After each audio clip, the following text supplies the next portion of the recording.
My name is Jennifer Johnson, and I have been a general contractor in Dallas for about 8 years. And about a year ago, I opened up the construction trades school where I am now the executive director.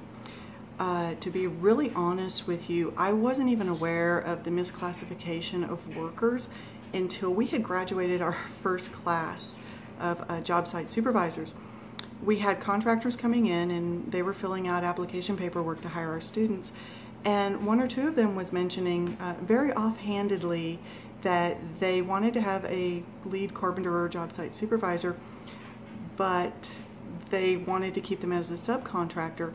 Now to me, as a contractor, it didn't make sense. And then as a contractor too, you get really, really good at these, we call them gut checks or red flags. It's the way that people behave and they act when they're doing something or trying to get something that maybe is inappropriate or wrong. So at that moment, I realized that something was going on. And so as I started to ask the contractors what they meant by that, they said, oh, maybe I don't like to do all the bookkeeping, so I only have subs, I don't have employees.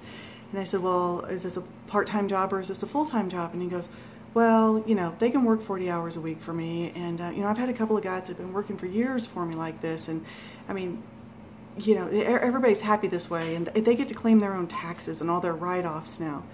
Well, that was just complete nonsense. I mean, I had been a contractor, I knew what a sub was, and I knew what an employee was. So I did a little bit of research into this and started to find out that it was a pretty big problem that was going on throughout the industry. And these were even with the high-level contractors that I had been working with and had been colleagues for many, many years.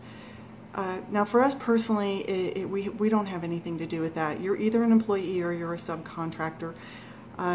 If you're an employee, you're going to get those benefits. You're going to get your taxes paid for, and you're going to get the workers' compensation.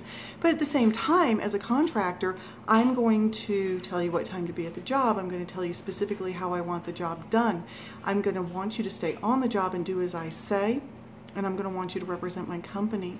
If you were a subcontractor, then I would have to go and negotiate all these things with you, put it together in our contract, and I'd have to set expectations with you.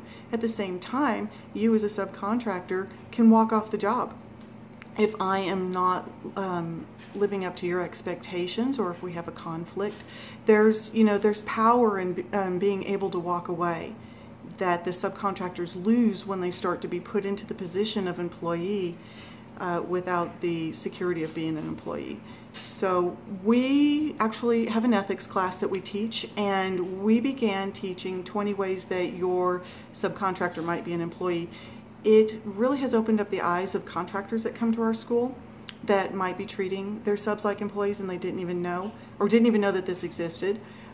And we've also been able to strengthen the students so that they're aware of their rights when they go out. They now have a sense of who they are and what they should be getting in return. We've been very pleased with the results of this. We've also had to let go of several contractors that just didn't want to participate like this, and we do have a part of our clause in our agreement now that states the 20 things they need to be aware of, and they have to sign off on it. But the amount of money that it costs to pay the taxes, it's really insignificant in comparison to how much these contractors are making.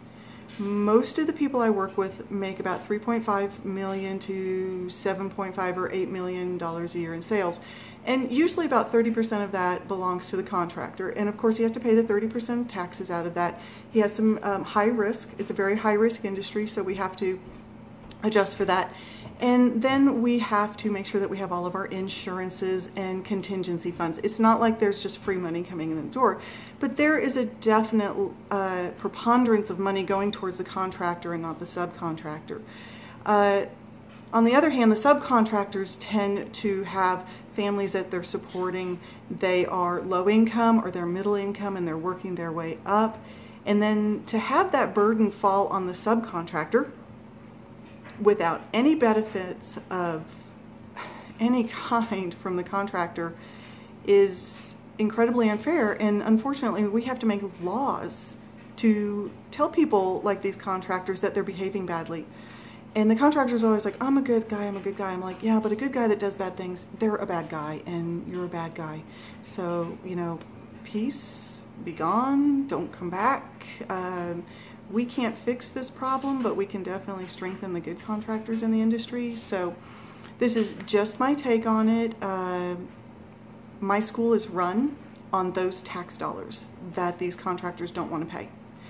So you start to see a common thread going through here of, give me a student, I don't want to pay their taxes, I don't want to pay taxes for your school to be funded, and eventually we just say, you know what, we just don't even want to have a part with you. We're going to go ahead and go start supporting the people who are doing the right thing, and we just really encourage other people to do the same thing. And when you're thinking about not paying those taxes, think about our school, think about people that are really taking those tax dollars and putting them to good use, and help those subcontractors grow in their companies, because when you invest into them and they bring on more and more people into their company, your company has the potential to get larger and larger and larger.